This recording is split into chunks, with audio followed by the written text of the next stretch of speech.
嗰兩個 video 咧都係講煲老火命湯。先前煲過一個咧就清補兩田雞豬骨啦，跟住又煲咗另外一個咧就係清熱瀉濕嘅生魚豬骨湯。朋友中醫師嘅診所有另外一隻湯包咧叫消暑湯，相當之正。裏邊有材料有荷葉啦、零化薏米啦、赤小豆、炒白扁豆、淮山、蜜棗同埋陳皮。佢嘅提議咧就係用呢個冬瓜或者老黃瓜，咁啊或者係再加呢個豬骨半斤到，咁就已經非常之好啦。我就因為上次都咁講啦，當然啦我唔會滿足啦，咁所以咧我今日就用呢一個消暑湯咧就去煲冬瓜同埋呢個水鴨湯啦。首先處理一包藥材先，有一塊圓塊嘅荷葉比較特別啲。其實成包藥材可以擺落去煲嘅，不過呢，同以往我煲呢啲湯都一樣噶啦，我就比較奄尖啲，咁就將啲呢煲完湯之後唔食嘅嘢呢，揾個袋袋起晒佢。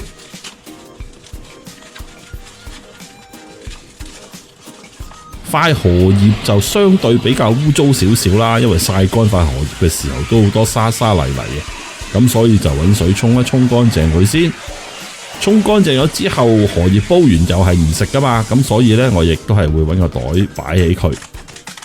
咁大塊嘅關係就將塊荷葉剪一剪啦，剪完同樣又係將佢擺落去一個呢啲煲魚湯嘅袋裏邊。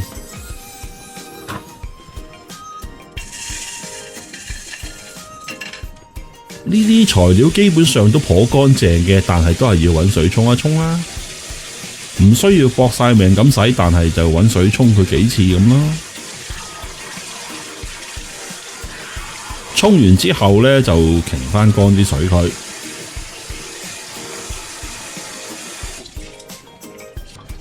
今次我煲嘅食材都頗多啊，咁所以呢，就揾個比較大啲嘅煲，咁啊將呢啲藥材就擺晒落去。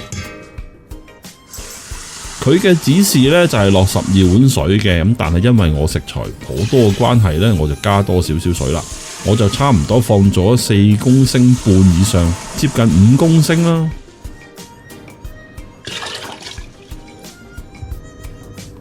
將啲藥材浸翻佢半小時。買咗2隻水鴨，點解2隻咁多？因為水鴨就好細隻嘅。另外就豬展骨同埋一個小冬瓜。首先將啲豬展骨揾水沖一沖佢，稍後都會出水嘅，咁所以我基本上都係沖一沖晾一晾嘅啫。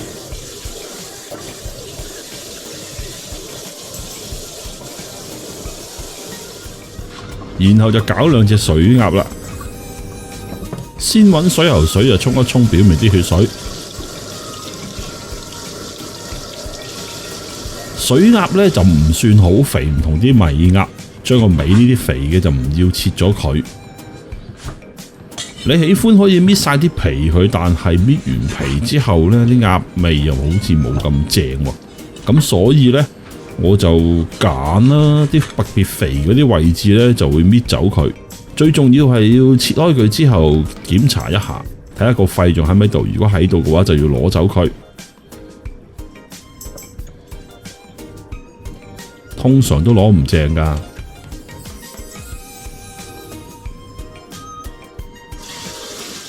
攞走完個肺就係要沖返乾淨佢啦。條頸嗰啲皮就相當肥，咁所以呢個位嘅皮呢，我就盡量都搣走佢啦。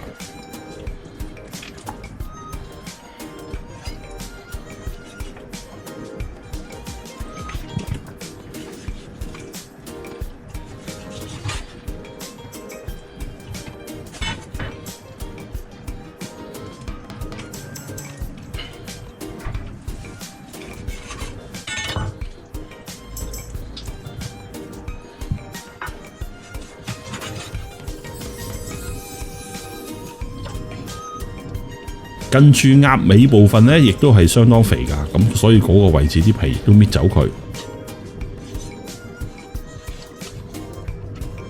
正如頭先所講啦，你喜歡可以成塊鴨皮搣走晒佢，但係完全搣走晒啲鴨皮呢，啲湯又冇咁好味喎。咁所以就盡量啦，將啲肥嘅位置就搣走佢，唔要啲冇咁肥嘅咪保留佢咯。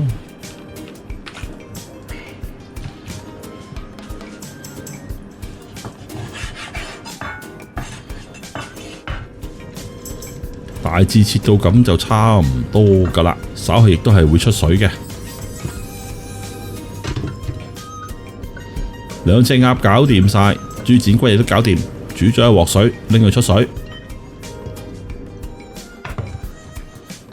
預備咗幾片薑同埋2條葱，水滾啦，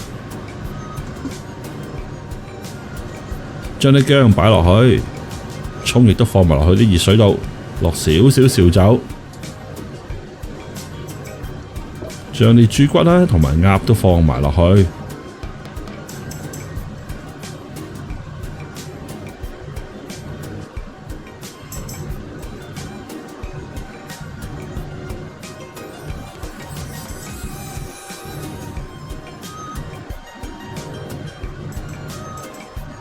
等佢滾，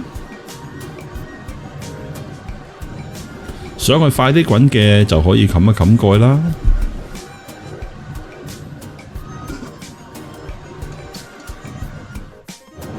一水滾就可以熄火啦。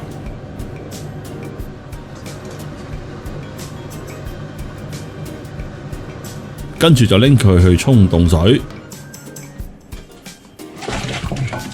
用水喉水沖返凍佢，同埋沖返乾淨佢。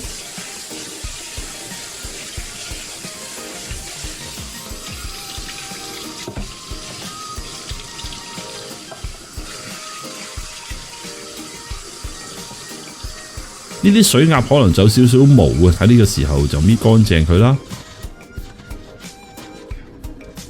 沖完水之後就揾 kitchen paper 抹返乾啲肉佢啦。鴨都一樣啦，抹乾淨佢。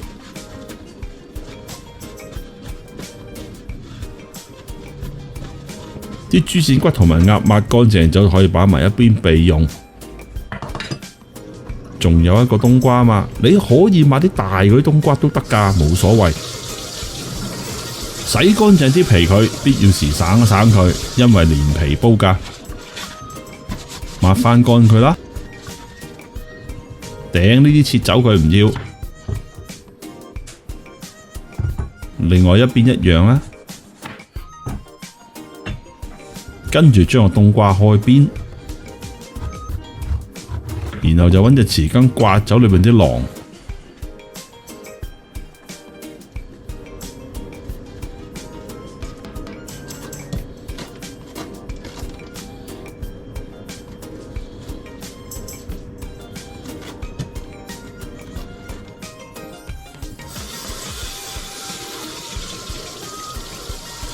刮完之後又再洗乾淨佢啦，同樣地係抹返乾佢啦，然後可以將個冬瓜切㗎啦。切到咁嘅 size 就差不多㗎啦。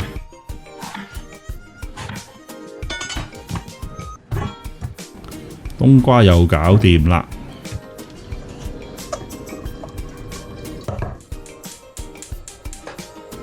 啲藥材浸咗半小時，而家就可以開火煮佢啦。滾咗啦，可以將啲冬瓜放埋落去，亦都將啲排骨啊同埋鴨都放埋落去。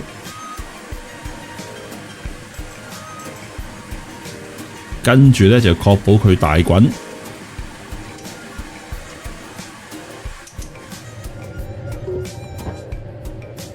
而家大滾喎，望一望。咁跟住就可以較到最細火，就慢火煮返佢1.5到2小時。煮咗2小時，煲湯好正啊，香噴噴啊！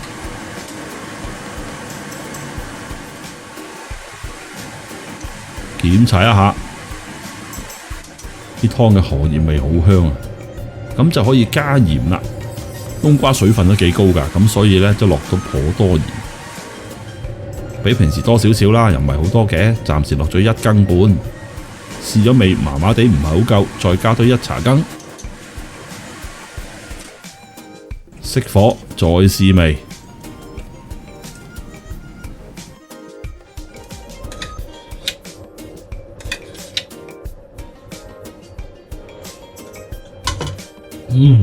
正。試過味之後實在太好味啊！